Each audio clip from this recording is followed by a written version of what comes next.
இப்ப பழைய ஏற்பாடாகட்டும் புதிய ஏற்பாடாகட்டும், தேவன் தம்மை விசுவாசித்த தம்முடைய பிள்ளைகளை பார்த்து அவர் தொடர்ந்து சொல்லுகிற வார்த்தை என்னன்னு பாத்தீங்கன்னா இந்த பயப்படாதீர்கள் தான்.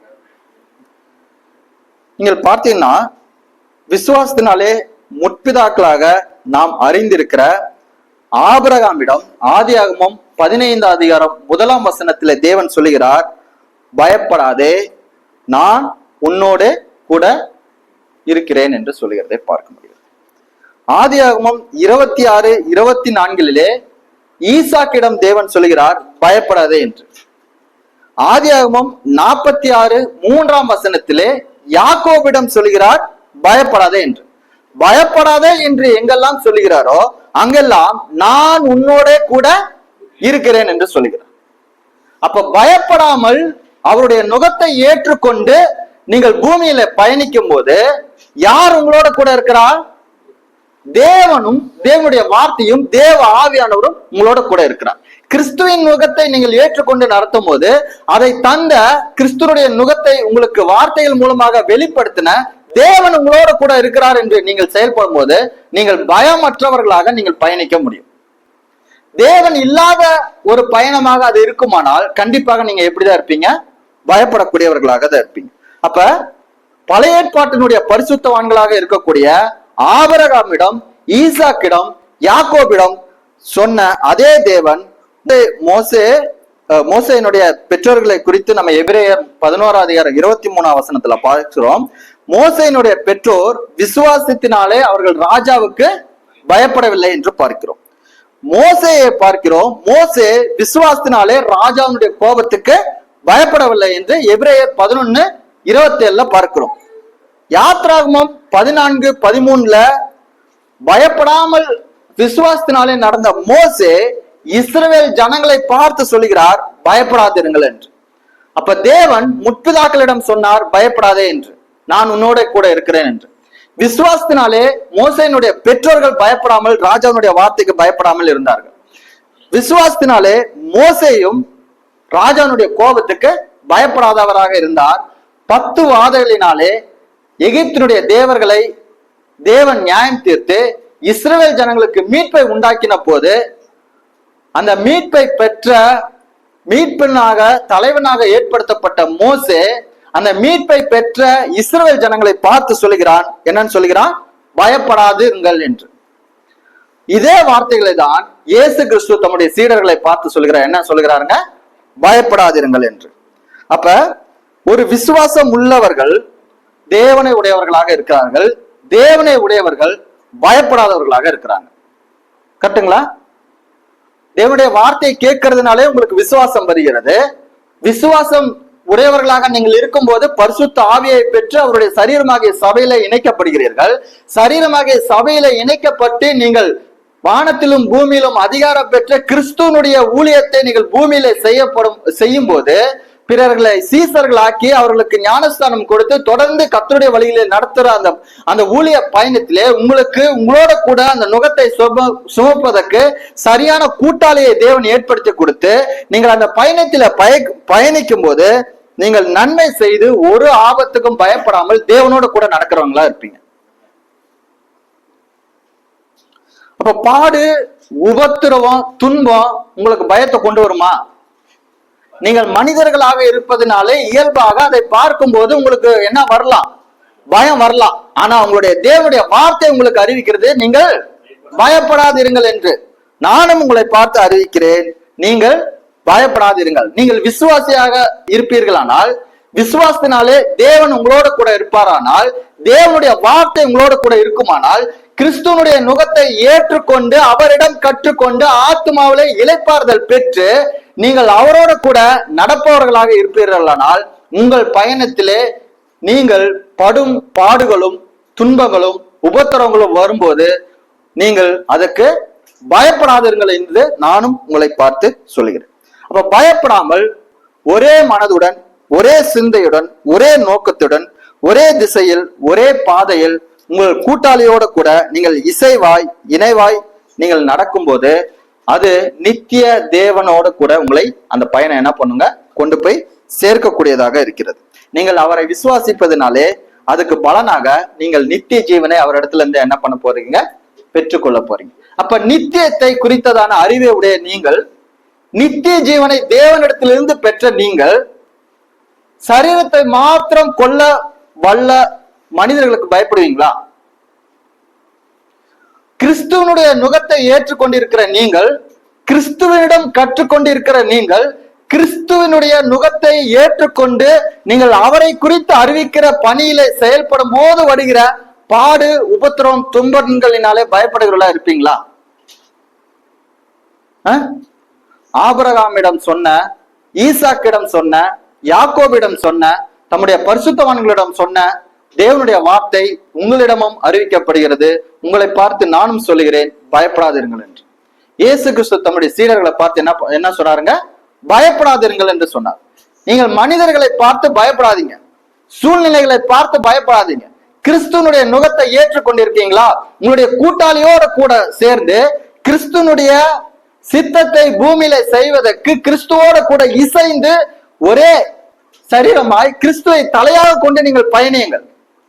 ஓநாய்களுக்குள்ளதான் உங்களை அனுப்புறாரு. ஆனால் நீங்கள் என்ன பண்ணலாம்? சர்வங்களைப் போல வினவுள்ளவர்களாகவும் புறாக்களைப் போல கபடற்றவர்களாகவும் இருந்து நீங்கள் பயப்படாமல் கிறிஸ்துவனுடைய சித்தத்தை நீங்கள் என்ன பண்ண முடியும்? பூமியில நிறைவேற்ற முடியும்.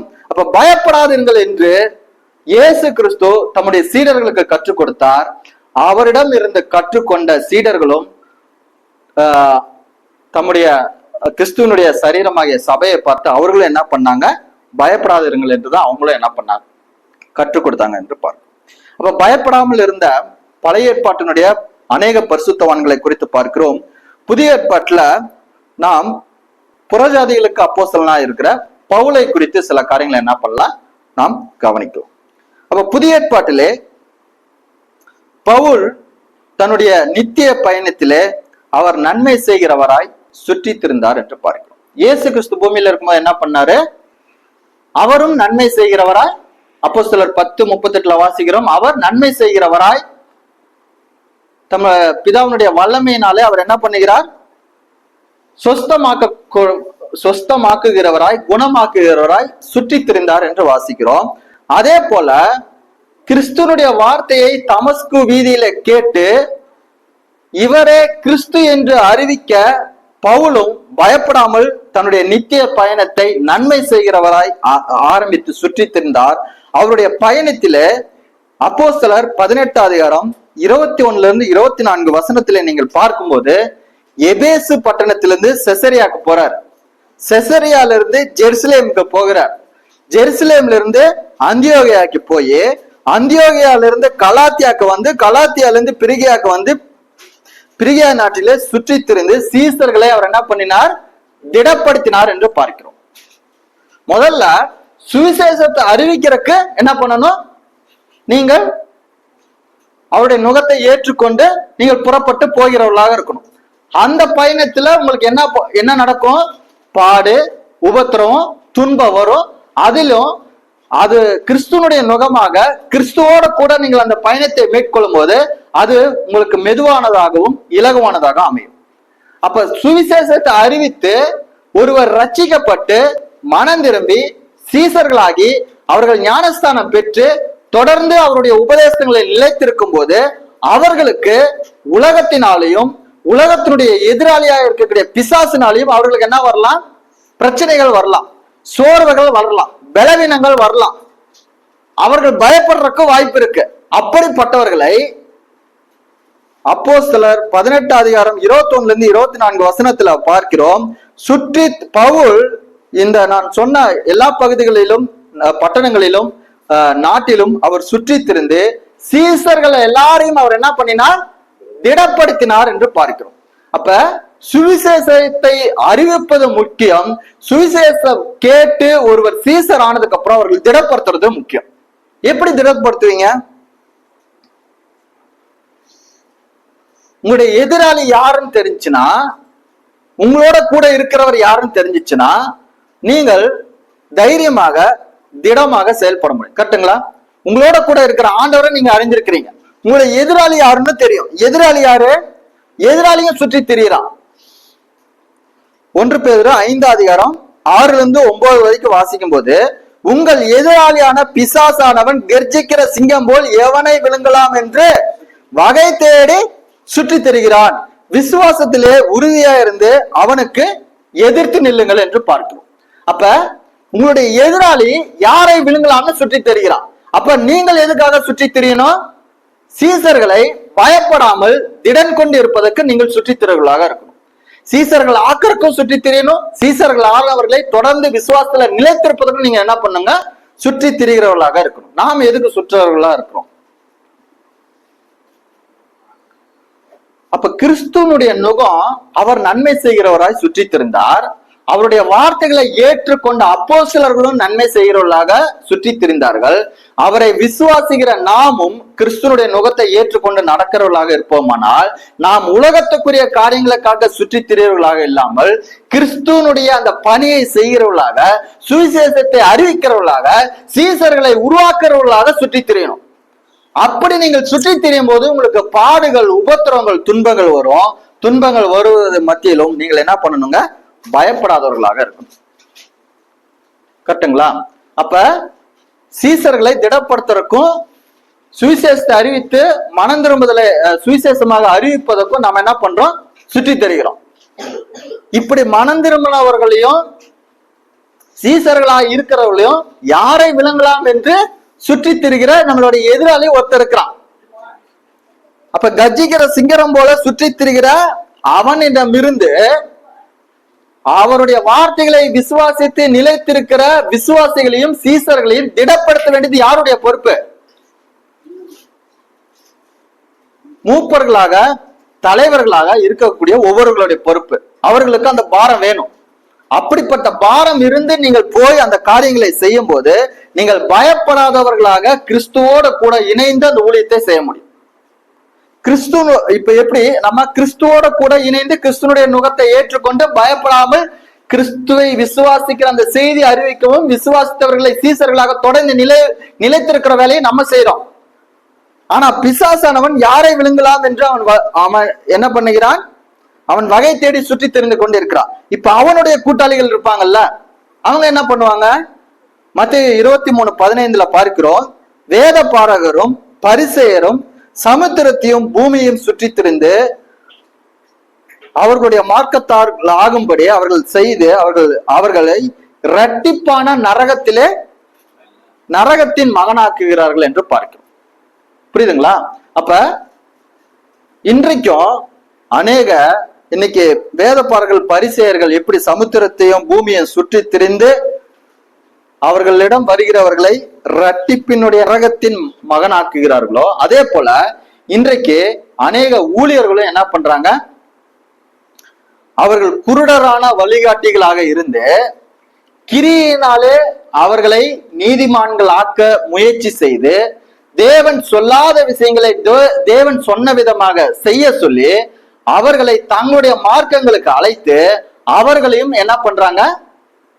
இரட்டிப்பான நரகத்தின் மகன்களாக ஆக்கி விடுறாங்க.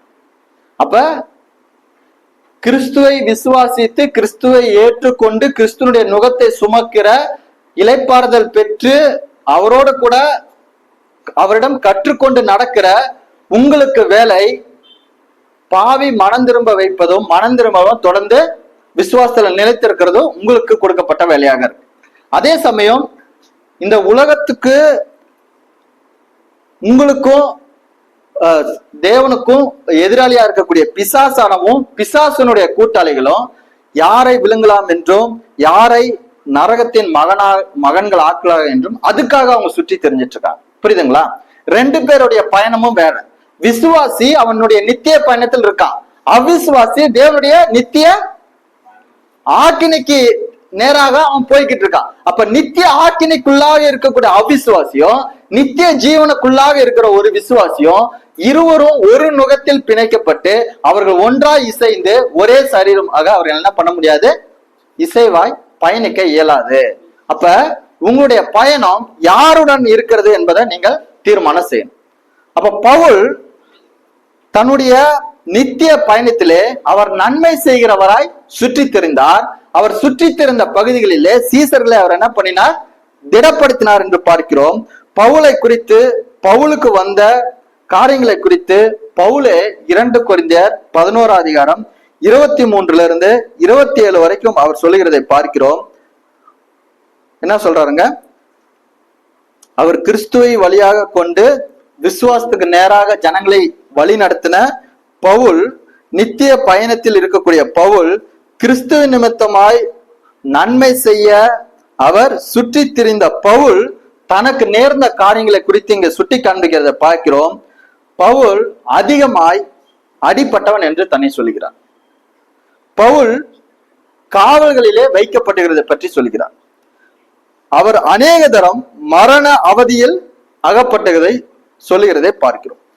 யூதர்களால் ஒன்றுக்குரிய 40 அடிகளாய் 5 தரம் பெற்றவர், 3 தரம் மிலார்களால், 1 தரம் கல்லெறி உண்டார், 3 தரம் கப்பல் சேதம், ஆறுகளால் அவருக்கு வந்த மோசம், கள்ளர்களால் வந்த மோசம், சுய ஜனங்களால் வந்த மோசம், அந்நிய ஜனங்களால் வந்த மோசம், பட்டணங்களில் உண்டான சோகம், வனாந்தரத்தில் உண்டான சோகம், சமுத்திரத்தில் உண்டான சோகம், கள்ள சகோதரத்தில் உண்டான சோகம் என்று அநேக காரியங்களை குறித்து அவர் என்ன பண்ணுகிறார்? தன்னுடைய ஊழியத்தினுடைய நாட்களில வந்த பாடு, உபத்திரவம், துன்பங்களை குறித்து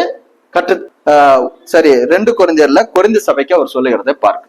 அப்ப பவுலோட கூட ஒப்பிடும் போது நாம் சுவிசேஷ பயணத்திலே, நித்திய பயணத்திலே கிறிஸ்துவனுடைய நுகத்தை ஏற்றுக்கொண்டு நாம் கிறிஸ்துவோட கூட, நம்முடைய கூட்டாளியோட கூட இணைந்து நாம் பயணிக்கும் போது நமக்கு வருகிற பாடு, துன்பம், உபத்திரவம் எல்லாம் ரொம்ப ரொம்ப கம்மியாக தெரியுது. ஏன்?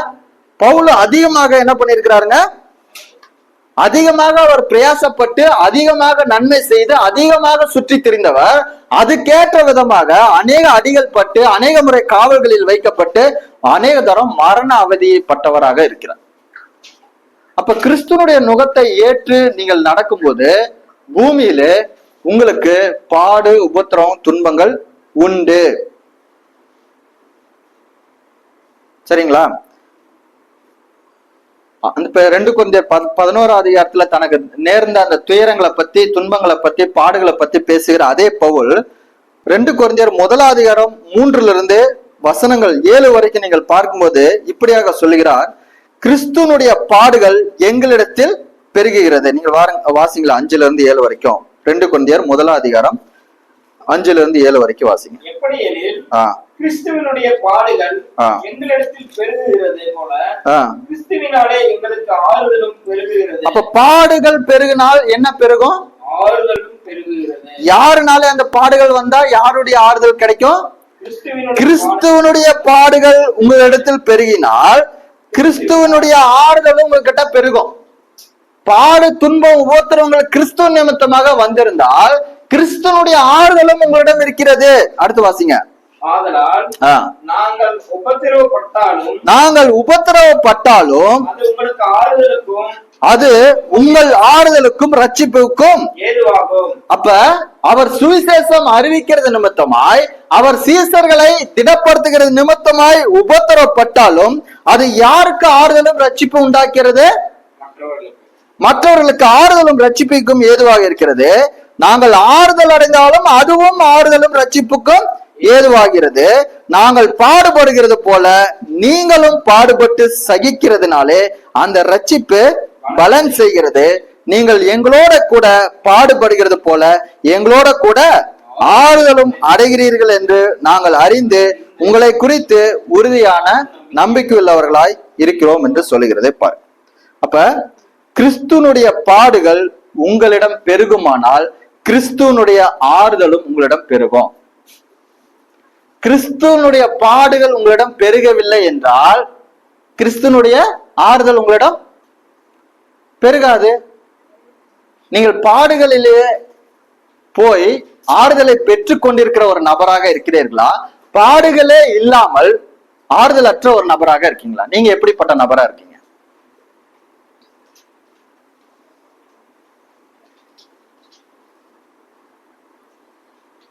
இப்போ என்னை குறித்து நான் சில காரியங்களை தெரிஞ்சிருக்கிறதுனால நான் உங்களுக்கு சொல்லணும்னு விருப்பப்படுறேன். இப்போ நான் சுவிசேஷ வசனத்தை கேட்டு நான் ரட்சிக்கப்பட்டது 2013.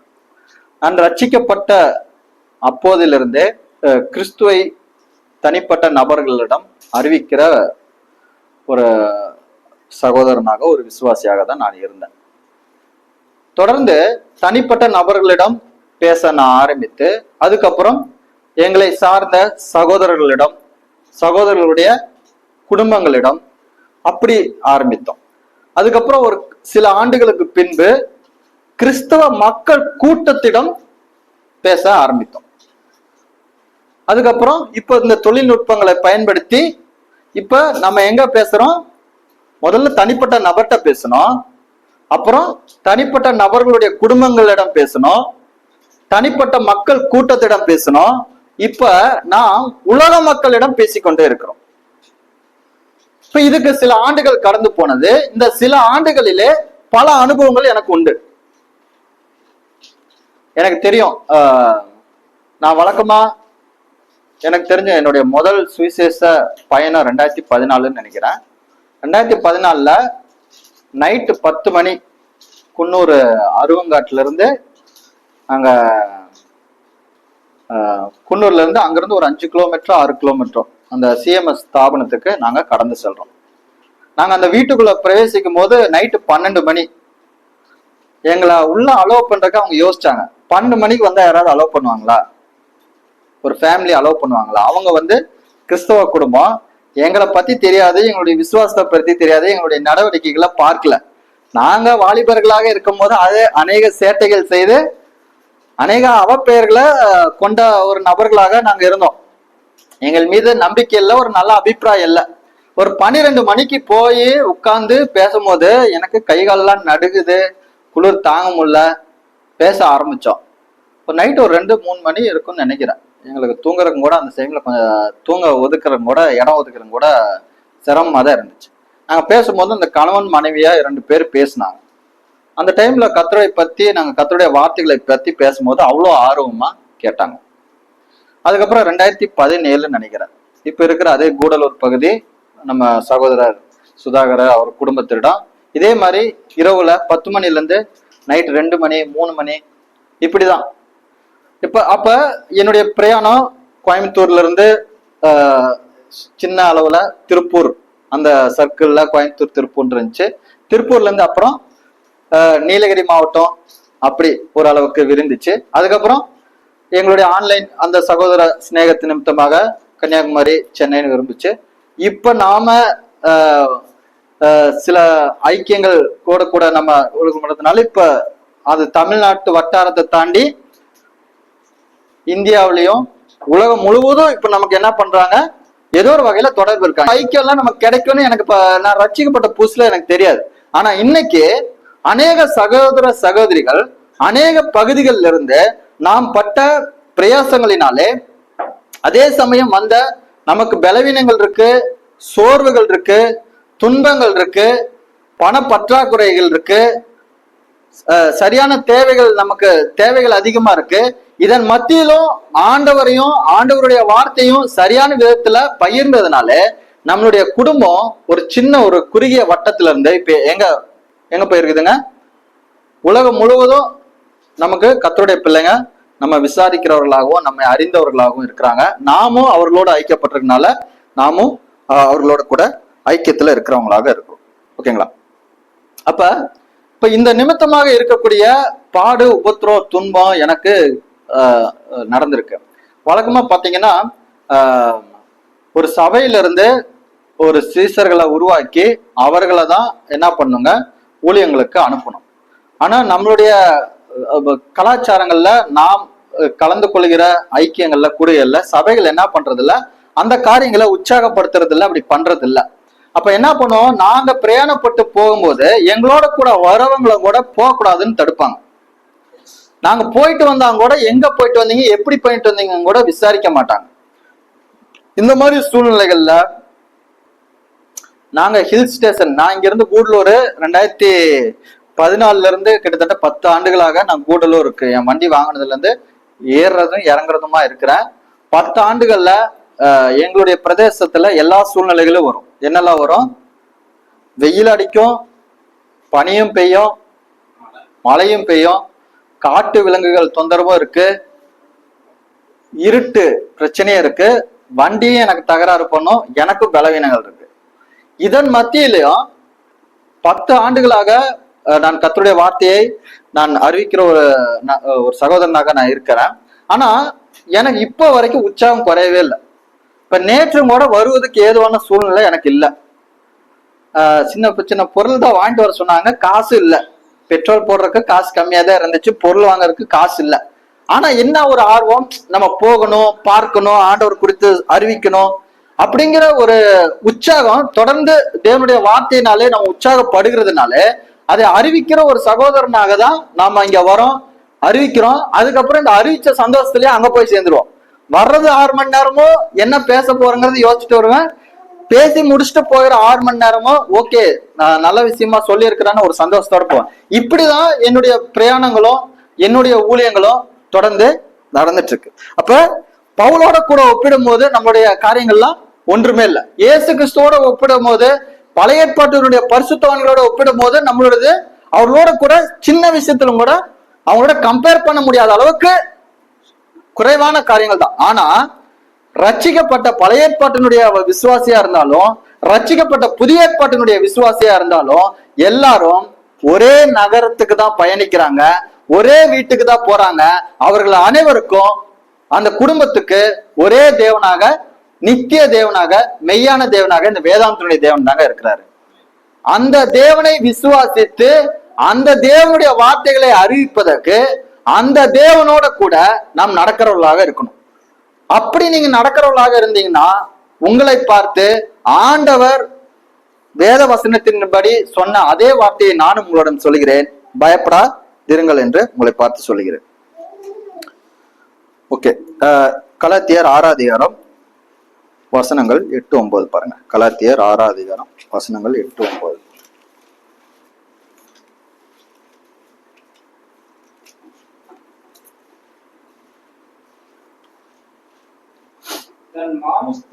தன் மாம்சத்துக்கென்று விதைக்கிறவன் மாம்சத்தினால் அழிவை அறுப்பான், ஆவிக்கென்று விதைக்கிறவன் ஆவியினாலே நித்திய ஜீவனை அறுப்பான். நன்மை செய்கிறதிலே சோர்ந்து போகாமல் இருப்போமாக, நாம் தளர்ந்து போகாதிருந்தால் ஏற்ற காலத்திலே அறுப்போம். அப்ப நீங்கள் மாம்சத்துக்கென்று விதைத்து மாம்சத்தினுடைய அழிவை பெறப்போகிறீர்களா, ஆவிக்கென்று விதைத்து ஆவியினாலே நித்திய ஜீவனை பெற போறீங்களா? எதை நீங்க விதைச்சிட்டு இருக்கீங்க? இந்த உலகத்துக்குரியதும் மாம்சத்துக்குரியதும் கண்களுக்குரிய இந்த இச்சைகளையும் ஜீவனத்தினுடைய பெருமைகளையும் அந்த காரியங்களை நோக்கி சுயநலத்தோட நீங்கள் ஓடிக்கொண்டிருக்கிறீர்களா, இல்ல தேவனை சார்ந்து உங்களை தாழ்த்தி சாந்தத்துடன் மனத்தாழ்மையுடன் கிறிஸ்துவிடம் கற்றுக்கொண்டு கிறிஸ்துவ அறிவிக்கிற அந்த ஓட்டத்துல ஓடிட்டு இருக்கீங்களா? நீங்கள் எதை விதைக்கிறீர்களோ அதை தான் என்ன பண்ணுவீங்க? எதை விதைக்கிறீங்களோ அதை தான் அறுப்பீங்க. நீங்கள் மாம்சத்துக்கு என்று விதைக்கிறவர்களாக இருந்தால் மாம்சத்தினாலே அழிவை அறுப்பவர்களாக இருப்பீர்கள். ஆவிக்கென்று விதைக்கிறவர்களாக இருப்பீர்கள், ஆனால் ஆவிக்கென்று நித்திய ஜீவனை அறுப்பவர்களாக. நீங்க எதை விதைக்கிறீங்க? எதை விதைக்கிறீங்களோ அதை தான் அறுப்பீங்க. ஓகேங்களா? அப்ப நீங்கள் பயப்படாமல் ஆவிக்கென்று விதைக்கிறவர்களா இருப்பீர்களானால் ஆவினாலே நித்திய ஜீவனை அறுக்கிறவர்களாக இருப்பீர்கள். அப்ப நீங்கள் ஆவிக்கென்று நித்திய ஜீவனை அறுப்பதற்கு நன்மை செய்யறதுல சோர்ந்து போகாம இருக்கணுங்க.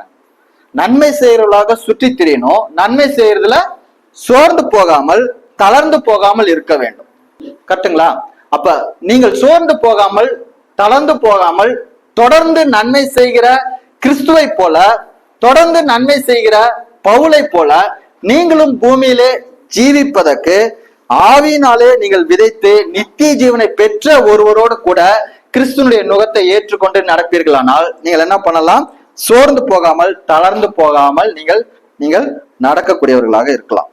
சரிங்களா? அப்ப பயப்படாமல் இருக்க வேண்டும், சோர்ந்து போகாமல் தளர்ந்து போகாமல் நன்மை செய்கிறவர்களாக இருக்க வேண்டும்.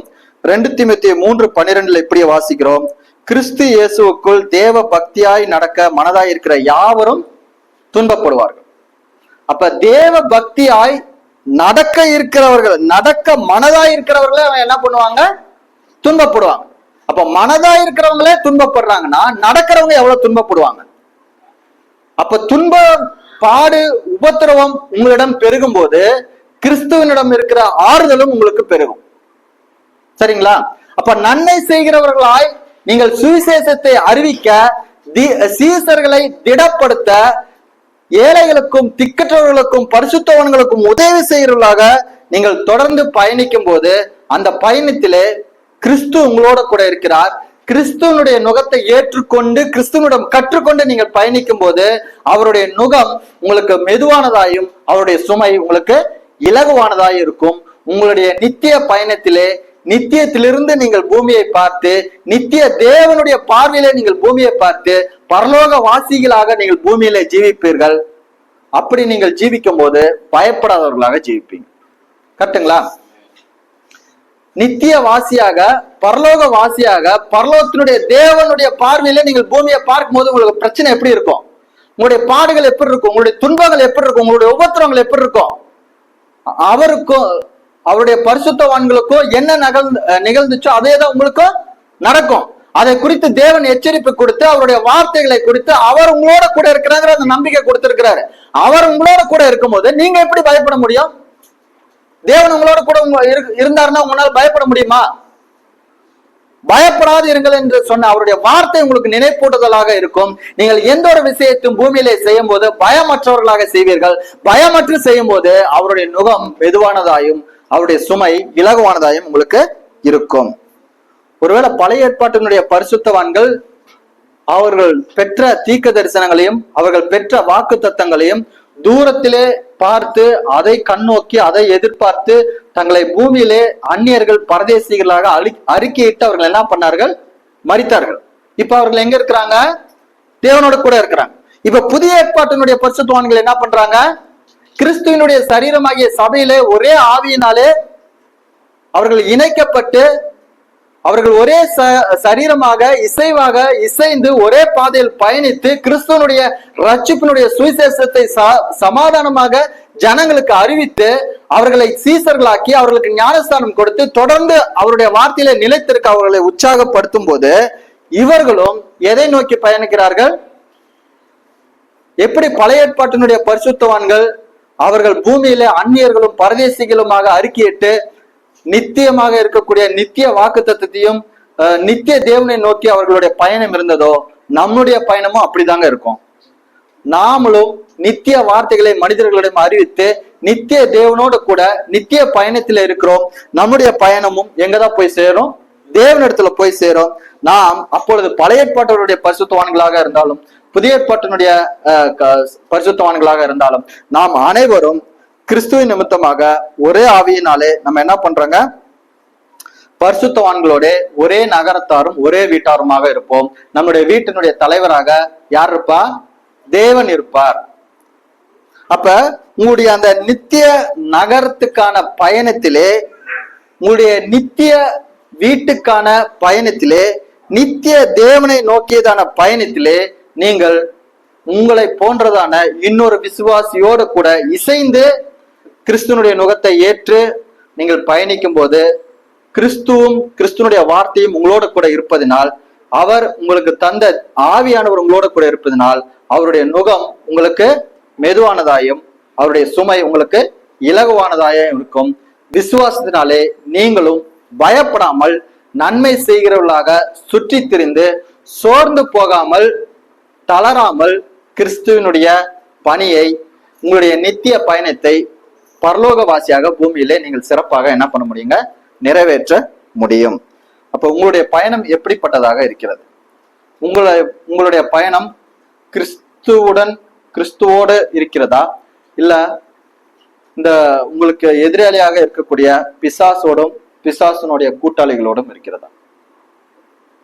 நீங்கள் எதை விதைக்கிறீர்களோ அதை தான் என்ன பண்ணுவீங்க? அறுப்பீங்க. மாம்சத்துக்குரியவைகளை விதைக்கிறவர்களாக இருப்பீர்களானால் மாம்சத்தினாலே அதை அறுப்பீர்கள். ஆவிக்குரியதை நீங்கள் விதைக்கிறவர்களாக இருப்பீர்களானால் என்ன பண்ணுவீங்க? ஆவியினாலே நித்திய ஜீவனை அறுக்கிறவர்களாக இருப்பீங்க. நீங்க எதை அறுக்க போறீங்க? நீங்கள் பூமியில் இருக்கும்போது ஆவியினாலே ஆவிக்கென்று நீங்கள் விதைக்கும் போது நித்திய ஜீவனை அறுக்கிறவர்களாக இருப்பீர்கள். நீங்கள் நன்மை செய்ய சோர்ந்து போகாமல் ஒரு ஆபத்துக்கும் பயப்படாமல் தொடர்ந்து அவரோட கூட இணைந்து அவர் தந்த உங்க கூட்டாளியோட கூட இசைந்து ஒரே பாதையில் ஒரே திசையில் சோர்வில்லாமல் தளர்வில்லாமல் பாடு உபத்திரவம் துன்பங்கள் மத்தியிலும் நீங்கள் சந்தோஷமாக என்ன பண்ண முடியும்? உங்களுடைய பயணத்தை செய்ய முடியும். நீங்கள் தொடர்ந்து பயணிக்கும்படியாக உங்க அனைவரையும் இயேசு கிறிஸ்து நாமத்தினால உங்களை அன்புடன் வாழ்த்துகிறேன். கர்த்தர் தாமே இந்த வார்த்தைகளை உங்களுக்கு ஆசீர்வதித்து தருவாராக. யாவரும் தலைகளை தாழ்த்தி தேவனை நோக்கி நாம் பார்க்கலாம். வானத்துக்கும் பூமிக்கும் ஆண்டவராய் இருக்கிற எங்க நல்ல கர்த்தாவே, ஆண்டவரே எங்களுக்கு இந்த நாளிலே தந்த உமது வார்த்தைகளுக்காக நன்றி செலுத்துகிறோம். ஆண்டவரே, நாங்கள் மனிதர்களாக இருப்பதினால் பயமுடையவர்களாக இருக்கிறோம். ஆண்டவரே, ஆண்டவரே, நாங்கள் உலகத்தில் இருப்பதனால் ஆண்டவரே நாங்கள் அநேக எதிராளிகளை ஆண்டவரே உமக்கு பிரியமில்லாதவர்களை ஆண்டவரே கள்ள ஊழியர்களை கள்ள உபதேசங்களை ஆண்டவரை நாங்கள் எதிர்கொள்ளக்கூடியவர்களாய் இருக்கிறோம். ஆண்டவரே, இதன் மத்தியிலும் ஆண்டவரை உம்மத வார்த்தைகளை பற்றி கொண்டு ஆண்டவரை உம்மிடத்திலே நாங்கள் கற்றுக்கொண்டு உம்முடைய நுகத்தை ஏற்றுக்கொண்டு எங்களோட கூட எங்களை போன்றதான ஒரு விசுவாசியோடு கூட ஆண்டவரே உமது ஊழியத்தை நாங்கள் பூமியிலே செய்வதற்கு தேவன் எங்களை எடுத்து பயன்படுத்த வேண்டுமா செபிக்கிறோம். எங்களுடைய ஊழியத்தினுடைய பயணத்திலே ஆண்டவரை நாங்கள் நன்மை செய்கிறவர்களாக ஆண்டவரை சீசர்களை திடப்படுத்துகிறவர்களாக ஆண்டவரை ஒரு ஆபத்துக்கும் பயப்படாமல் நாங்கள் அந்த ஊழியங்களை ஆண்டவரை சோர்ந்து போகாமல் தளர்ந்து போகாமல் சந்தோஷமாய் செய்கிறதா இருக்க தேவன் எங்களுக்கு உதவி செய்யணுமா செபிக்கிறோம். என்னுடைய குற்றங்கள் குறைகள் எல்லாவற்றையும் மன்னியும். இதை கேட்ட ஆண்டவரை உமது பிள்ளைகளையும் இதை அறிவித்த என்னையும் தேவன் ஆசீர்வதித்து எங்களை வழி நடத்த வேண்டுமா சர்வ வல்லமையும் மேந்த கிருபையுள்ள இயேசு கிறிஸ்து ஜெயிக்கிறோம் நல்ல பிதாவே. தேங்க்யூ.